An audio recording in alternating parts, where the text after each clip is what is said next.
After 8 years of flying under my belt, and working my way up to now an instrument flight instructor in airplanes, I've still never flown in a helicopter. That is, until today. And this would be look at that shot. An amazing shot right here. My name's Josh Flowers. My dad got me into flying, and I've been making videos ever since I was a kid. I combine the two into a YouTube channel where I share my experiences as an aviator, both good and bad. We're all learning with each day we live, and it's important for pilots to stay humble and always learn while enjoying their adventures along the way, and that's what this channel aims to show. This is Mr. Aviation 101. So my name is Ian. I'm a instrument-rated commercial helicopter pilot working on my CFI and CFII here at ForeFlight Aviation. So we're probably gonna, I've been talking to you for probably about almost 3 months trying to get a flight together. So weather's pretty beautiful today.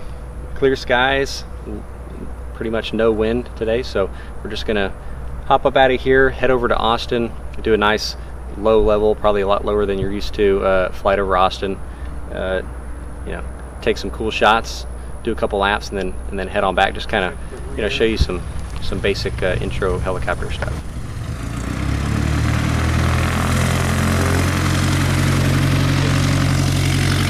Ian has a YouTube channel called Critical Angle. Be sure and go smash that subscribe button. Much like my channel, he documents his experiences as an aviator and shares what it's like to be a helicopter pilot. And one of his most viewed videos is him landing at one of my favorite places to eat, Salt Lake Barbecue, which is actually only a few minutes from where I live. Since we both live in Austin, we thought it would be a little silly to not arrange a flight. So we met up on this cool fall morning at Huber Air Park near Seguin, Texas, so he could show me the ropes of a helicopter. He took me through the walk-around pre-flight inspection, we got the bird ready to go, and we rigged up 5 cameras and an audio recorder to document the goofy grin I'm about to get on my face. So how is this engine cooled? So on an airplane, air-cooled, right? Yeah, but this is air-cooled as Same well. thing. But so, you know, this is a similar engine to your plane, right? Except it's backwards, right? So this is where the propeller would be on your engine. So instead, the propeller drives this squirrel cage fan, and this cools the oil. This draws air in, and here's the oil cooler right here. It cools the oil cools the engine. Okay. Yeah, I mean, these do run a little bit warmer than you know, like your engine, just because we don't have all that ram air coming in the front to cool off the engine. So yeah, it gets a little tight, you know, when you're trying to check some of this stuff in there. The main rotor transmission cooling hose, making sure that's intact, there's no holes in it. That looks good. That's going to bring in cool air from the squirrel cage fan and just blow it on that transmission to keep it cool. Bolts and mounts. There's these big bolts that are holding the transmission on, these rubber bushings. They kind of anti-shock, anti-vibration, making sure that the rubber's not cracked on there. Oil level check, half oil. That's what you want to see in that gauge right there. Chip detector, that's that chip light I was talking about. It's going to be wires going into the chip detector at the bottom of the transmission right there. Sheet metal structure, you're just checking the overall sheet metal, rivets, connectors, fasteners. I placed an order for a nice new shotgun microphone for my camera, but it hadn't arrived yet, so the audio here isn't quite as good as it could be. A full walk-around pre-flight inspection can be saved for a later video when I'm more prepared with my equipment. For now, we'll go ahead and jump to the point where we're climbing into the helicopter. Here, we'll get our seat belts. You got yours fastened. Shut off valves on. I hope so. Yep. Yeah, we pretty much don't ever touch that. Yeah. We just leave it on all the time. Cyclic, so we got the friction off. We're watching the rotor blades. They're turning. Slip my wire through my seat belt like this.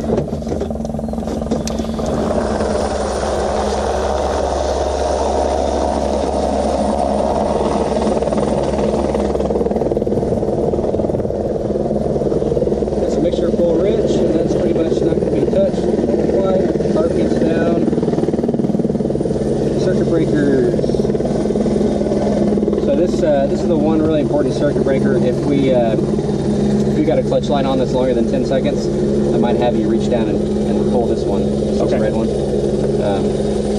Should be alright though. Rotor brake disengaged.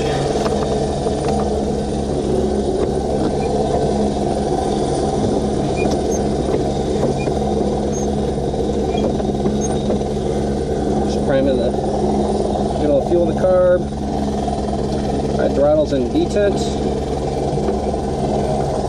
Master on, strobe on. Here on the left, here on the right. Tail's clear. Clear! Ready to start. Switch on. Gain up to 65. 55.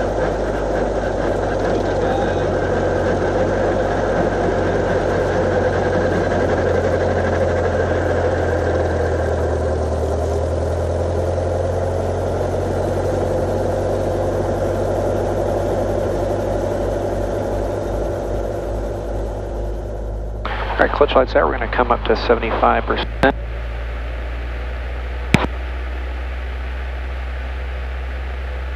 Right now we're just watching that cylinder head temp. Once we get in the green, we can go and do a mag check. Half left, half up.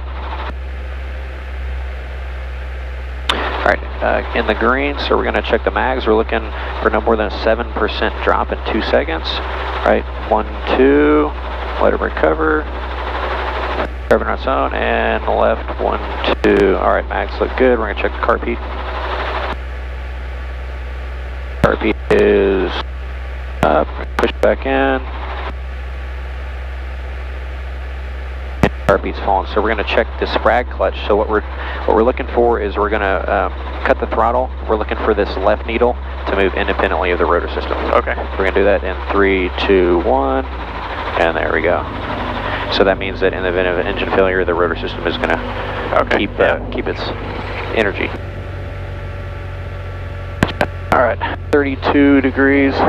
Checking our power. So we always check this chart, and this is kind of another derating. It's like a self-derating thing of the power.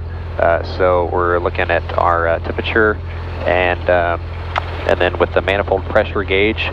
So 22.9 is our max continuous, and then we add 0.9 to that for a 5-minute takeoff power. So 23 point is what we're gonna limit manifold pressure. Yeah, this is pretty much, especially with 2 people in a 22. I mean, we're very cognizant about power because we're right there. So, all right, I think pretty close to gross. Yep. Yeah, 2 people and decent fuel, you're pretty much always at gross in a 22 on takeoff. All right, everything looks good. Let's do this. Sounds like he's spooling up. What's that? Sounds like he's spooling up. All right. Sure, he'll let us know. Yeah. But down here is okay, you know, to take your hand off the collective and check something. But once we're, you know, anywhere above that yellow, really, you need to always have your hand on the collective, because once it gets to 80, the governor takes it all the way up to 100. So, okay. Yeah, that is the nice thing, though, is that we do have a governor that'll pretty much keep us, because you see how small that green area is that it's supposed to stay in. So, well, you know, if it's starting to get out of there, then it's a governor problem. Yeah, and exactly. And I'll show you, we're going to check the RPM horn at 97%. A loud horn will come on. Okay. That is a sweet helicopter. Very cool. Keeper traffic, helicopter 696 Lima Alpha is picking up center field, going to be taking 3-4 right traffic. Keeper. All right, so go ahead and come off the frictions. Up to full power. Once the governor takes it at 80%, then we're going to just keep it on up. And we're going to wait for that clutch light to go out. And there it is. So we're going to roll it down to about 97. Lift this collective slightly. There's the horn right there. Keeper traffic, helicopter 696 Lima Alpha, go 3-4 for right traffic, keeper traffic. In flight, I mean, if the RPM drops a couple percentage, you're probably going to notice it before the horn comes on, but that's kind of a, hey, dummy, wake up. Yeah. Something's going on. All right, everything's stowed? All right. Going to gently raise the collective and come into we're going to do what's called a 2-part pickup. So we're getting light on the skids, making sure we're not snagged on anything, making sure we're pointing the right way, and then going to come up into a nice hover. About a 3 to 5 foot hover is what we're looking for.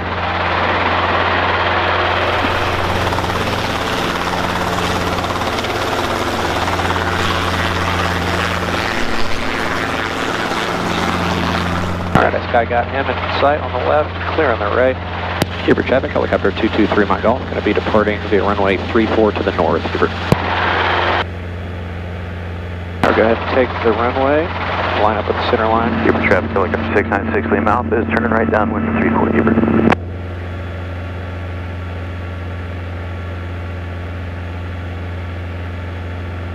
Alright, all our lights are out, RPMs are top of the green, 1, 2, 3 gauges in the green, fuel 4 3/4, carb temp up and out of the yellow. Let's go ahead and push forward on the cyclic, slowly raising that collective. We're going to push through ETL, probably feel a bit of a rumble right about here, there it is. We're going to keep it here till about 40 knots. There's 40 knots, full our takeoff power. That feels more like it. Yeah, feels a little cooler, that's for sure. And there's 60 knots. 60 knots is a pretty safe speed to be at if we need to auto-rotate. Okay. So I'm going to go ahead and pull that trim, and that kind of takes some of that pressure off the cyclic. Oh, okay. This feels so damn wrong. Doesn't it? It gets up pretty quick, though, doesn't it? Oh, yeah, it does. Very quick. And that was, you know, non-aggressive takeoff. We can get up real fast.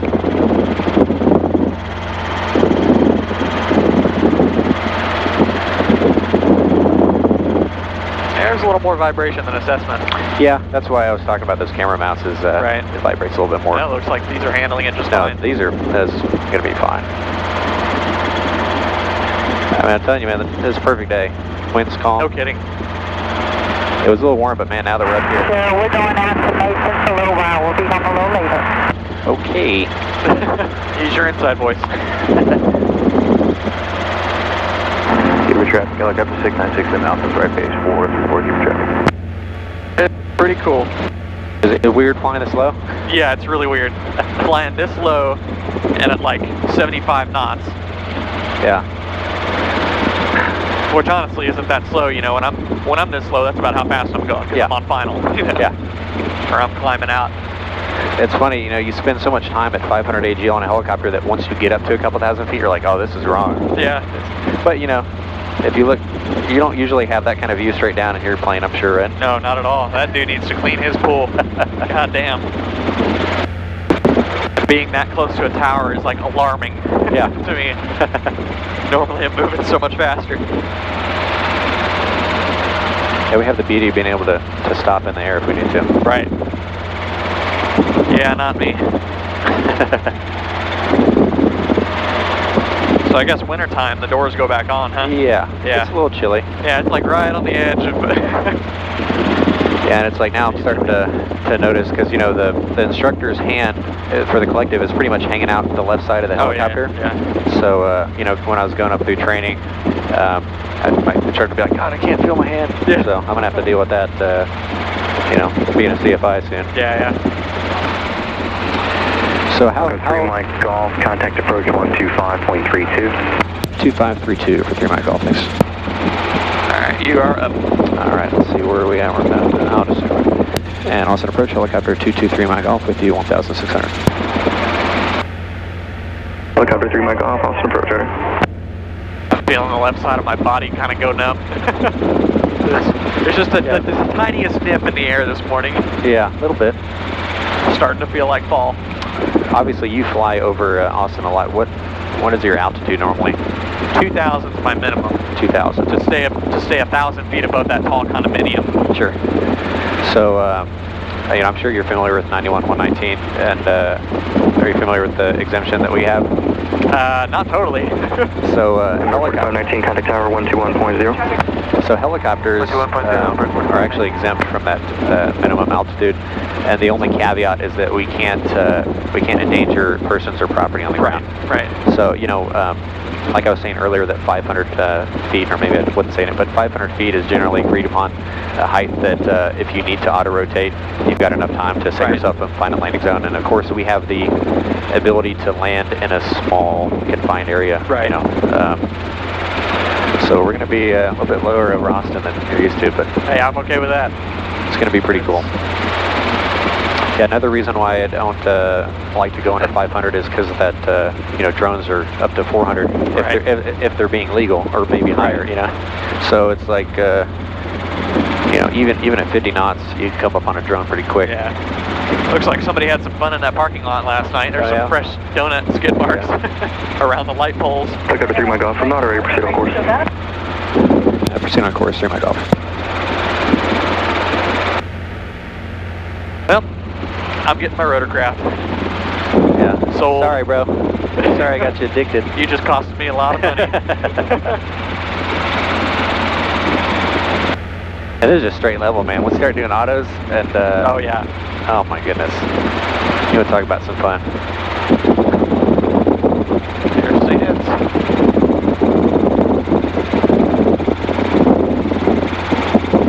Yeah, the only bummer about you know, single pilot helicopter flight with a 22 is that, you know, on your plane you can probably just kind of hold it with one hand, and, or maybe even if it's trimmed out, you probably let your hand off it. This thing, if you let go of the cyclic, I mean, it'll kind of, yeah, it won't like it. Back to 1917, 6.3 descending at Willie 3. I wish I had a big DSLR with me. That's a beautiful shot. 300, descend to maintain 2,000. Advise when you have the field in sight, 11 o'clock and 15 miles. Wow.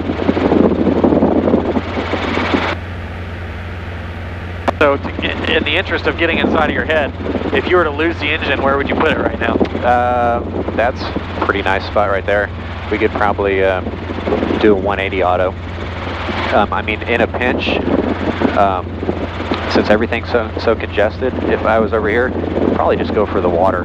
I mean, you know, we wouldn't hit hard, but it's one of those things where it's like, do I want to take my chances with a wire or something popping out? Or I mean, that park would be pretty nice, but yeah, I mean, it's one of those things you're always looking, but you know, we can land in some pretty small spots. So I bet this is probably getting real weird for you, huh? It's starting to get really weird. Let's slow her back a bit.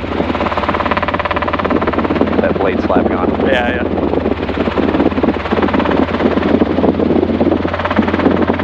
That's gonna be a cool shot. Really freaking cool.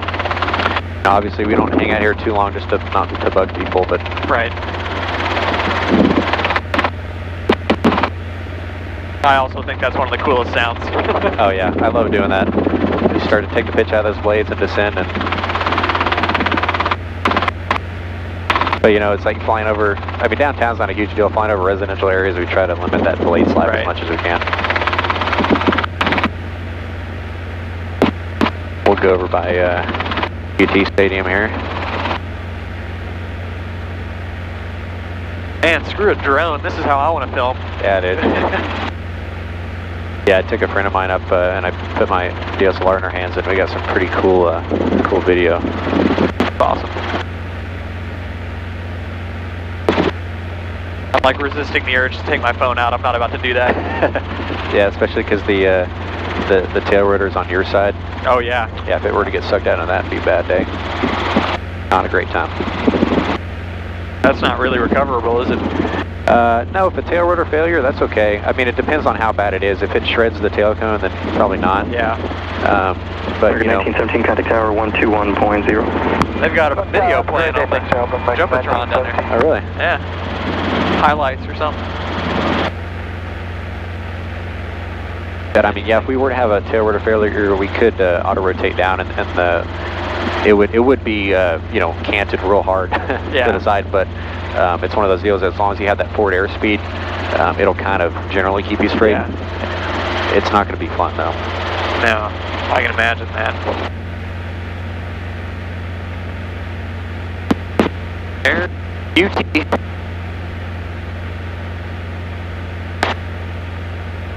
This is a lot better than a drone. Yeah. As long as I have a way to tether the camera to me or something. I mean, what I do is I've got a little hand strap on my Zen crane. It's screwed onto the bottom. Oh, okay, yeah. That works pretty good. Yeah.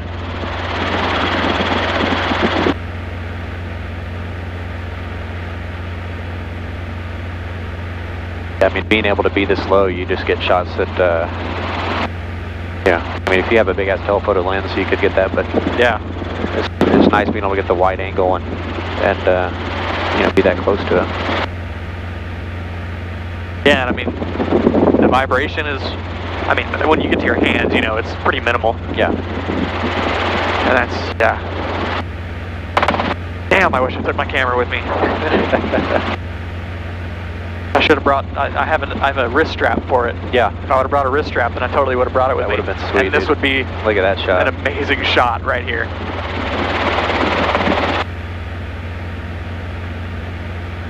I'll give you a bit of a banker. I buckled, yeah. Wow.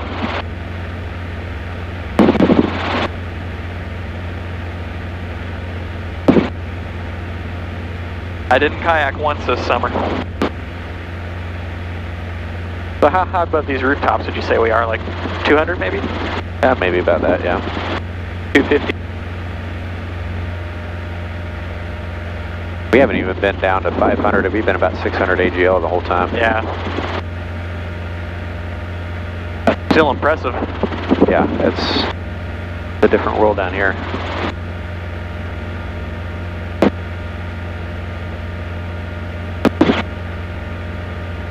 Officer approach, Sierra 736 Charlie Papa's out of 5,000 for 3,500.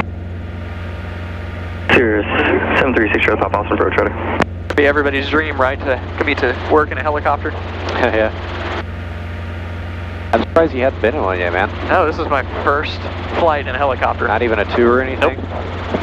Yeah, because a lot of people, I mean, I've taken up a lot of people that have never been in one before, but, you know, generally, you know, somebody's like maybe done a Grand Canyon tour or something like that. Right. They just not thinking about it. Yeah. Austin approach helicopter 223 Mike Golf. We'll be leaving downtown area heading south back to Huber. 3 Mike Golf, you're breaking up. I understand you're leaving downtown area. Where are you headed? Yes, sir. We're going to be heading down to Huber Air Park, Echo 70, 3 Mike Golf. And what air park was that? It's Huber Air Park, just east of New Braunfels, 3 Mike Golf. 3 Mike Golf, roger, proceed on course. Seguin. Yeah.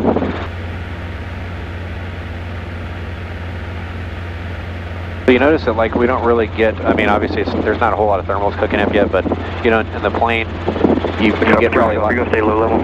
Yeah, we'll be low level, 3 Mike Golf. Mike Golf, you're clear of the Austin class Charlie, Squawk VFR, radar service terminated for exchange for good day. That's Squawk VFR, thanks, good day, 3 Mike Golf.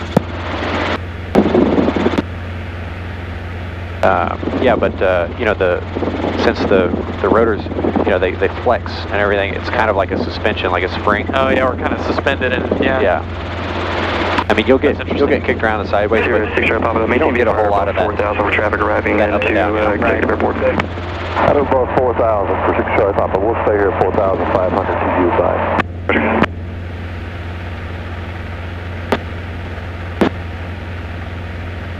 It is kind of cramped in here, though. You know, I don't know how much elbow room you have in your plane, but Oh, I got a little more than this. the 44 is not too bad. It's got I think an extra like 8 inches wide, so yeah, you're not touching your co-pilot in here. Right. This is actually probably I maybe got 2 or 3 more inches than this, but it's not bad. So do you have a rhyme or reason as to the direction that you're going, or just kind of Not really. Just follow this, follow that? Yeah. Just head back over to 35. Yeah. Just giving Austin a nice white berth there.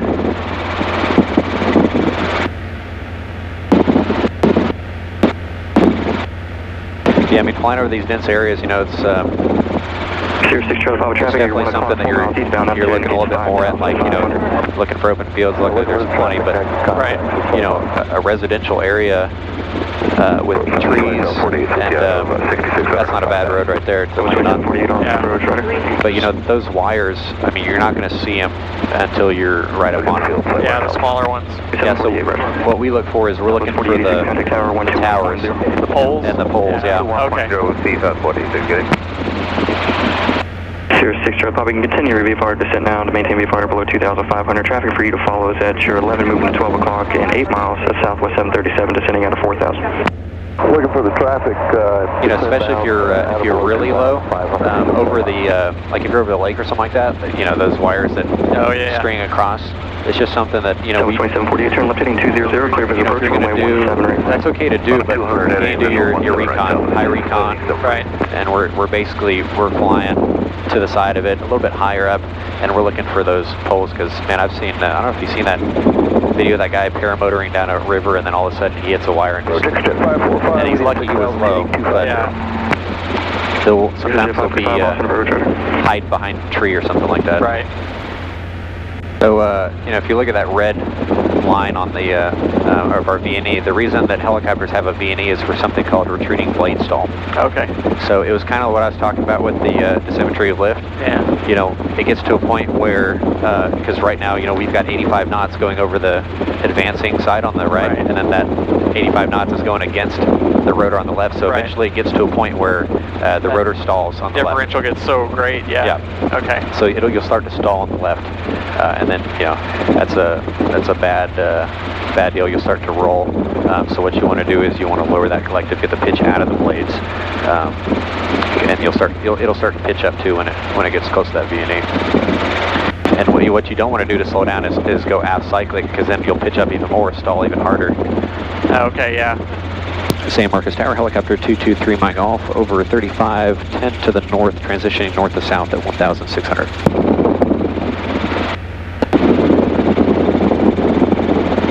Copter 223 Mike Golf, San Marcos Tower. Transition approved along the interstate there, and the altimeter is 3003. 3003, 3 Mike Golf, thanks. I love it when at these smaller airports, when you come on the radio and you can tell that they were like, had their mouth full of sandwich, or or coffee, they were leaning back in the seat or something. And, what was that?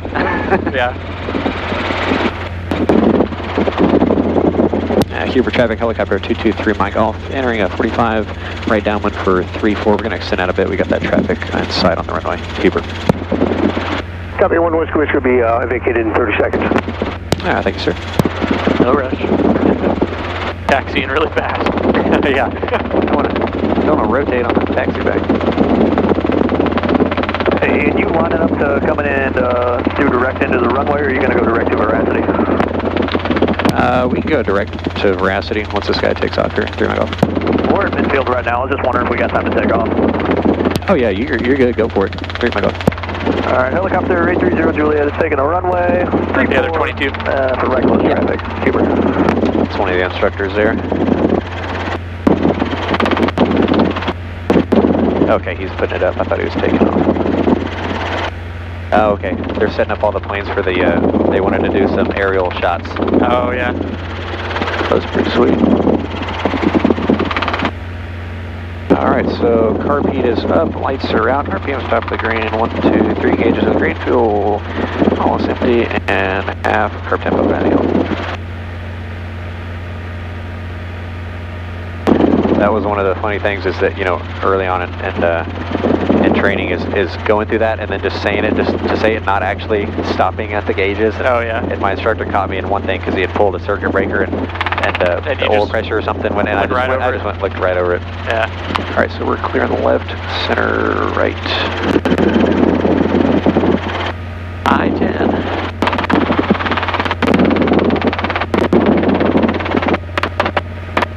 Take the trim out. I should have wore a head cam. Yeah. Huber traffic, helicopter 223 Mike Golf, turning final 34, Huber.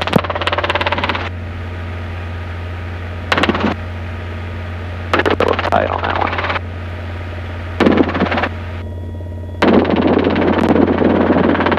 I'm going to land a little long, so Huber traffic, helicopter 830 right, crosswind, runway 34, Huber traffic.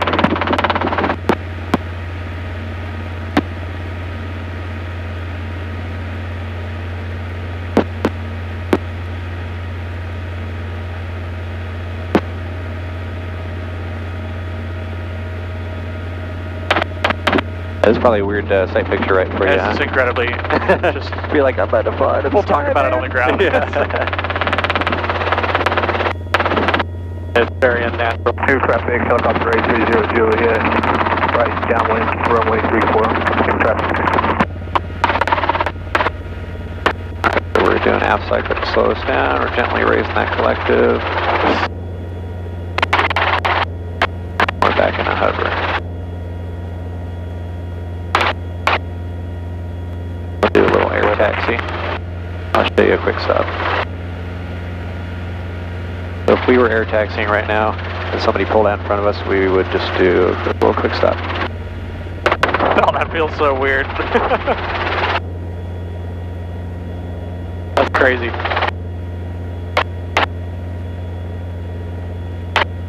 I've never put my butt in front of me before. In an airplane or an aircraft.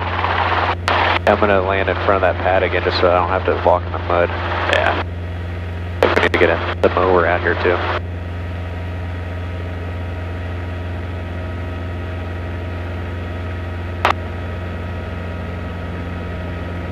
Oh, it's back here, right there.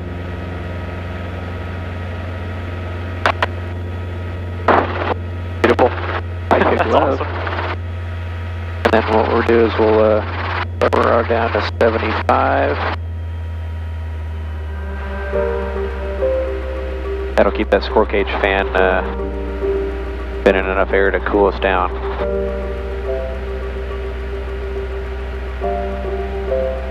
Friction's on.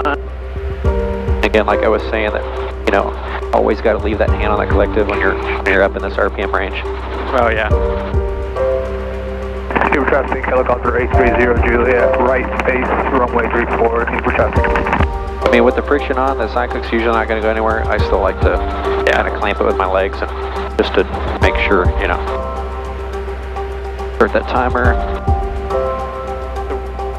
But now that it's kind of cooled down, we'll roll the throttle all the way down and we'll disengage the clutch. So now it's that screw gear is loosening the tension on the drive belts, and then 30 seconds later we'll pull it back through.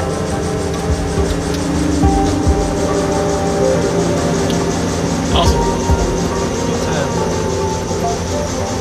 It's so different in so many ways. There are so many things that are different about the helicopter world compared to what I've experienced in the world of airplanes. However, there's a lot of similarities too. Ian showed me and taught me lots of things about this completely new category of aircraft to me, and I'm now incredibly intrigued with helicopters. I think this opened a door for me. Having always been an airplane guy, this flight showed me just how much a helicopter has to offer based on the mission it's meant for. I'm sure I'll get asked which I prefer, helicopters or airplanes, and that's not a question that I can really answer. Whether one aircraft is better than another is very subjective and completely depends on your specific mission that you need to accomplish. To me, I love them both. Simply leaving the ground is all I need to be satisfied. Till next time, thanks for watching.